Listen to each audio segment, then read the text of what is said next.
نفسیاتی مشاہدات سے اس بات کا انکشاف ہوتا ہے کہ بعض مرد باہر سے مرد اور اندر سے عورت ہوتے ہیں، جبکہ بعض عورتیں باہر سے عورتیں اور اندر سے مرد ہوتے ہیں۔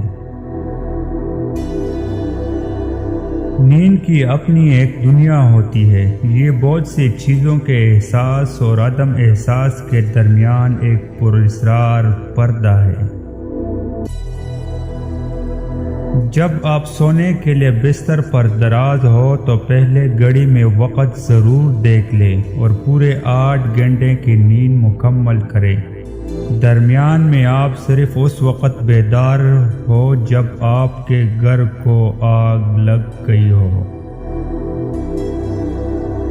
ہمدردی میں راز حیات کا پوشیدہ ہے، یہ وہ سچ ہے جو بدی کو نابود کرنے اور نیکی کو فروغ دینے میں سب سے زیادہ کارگر ہے۔ اس کے سامان نفرت اور دشمنی کے قدم جم نہیں پاتے۔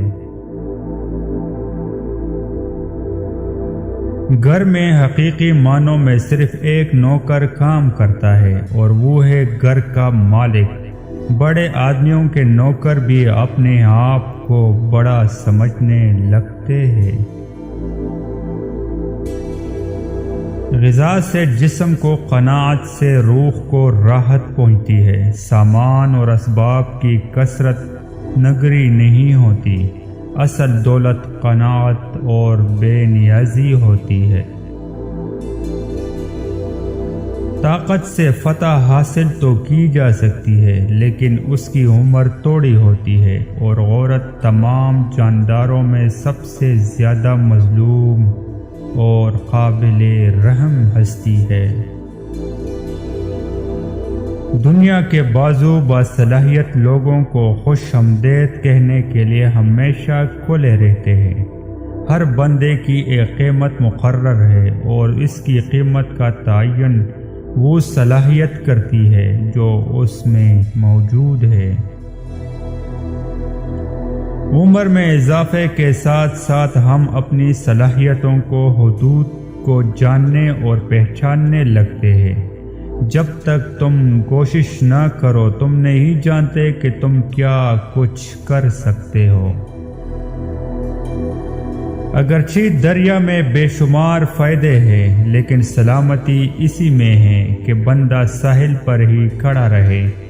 مصائب کا مقابلہ صبر سے اور نعمتوں کی حفاظت شکر سے کرو۔ زندہ دلی بے شک قابل تعریف ہے، لیکن اس حد تک جہاں دوسروں کے جذبات کو ٹھیس نہ پہنچے۔ زبان کو شکوے سے روکو، خوشحالی کی زندگی عطا ہوگی۔ اگر تم یہ چاہتے ہو کہ تم دوسروں کو پہچانو لیکن دوسرے تمہیں نہ پہچانے، تو جا کر کسی شہر میں رہو۔ عورت کو پانی میں چنبیلی کا پھول گول کر پلا دیجئے، عورت کے دل میں آپ کے لیے محبت پیدا ہو جائے گی۔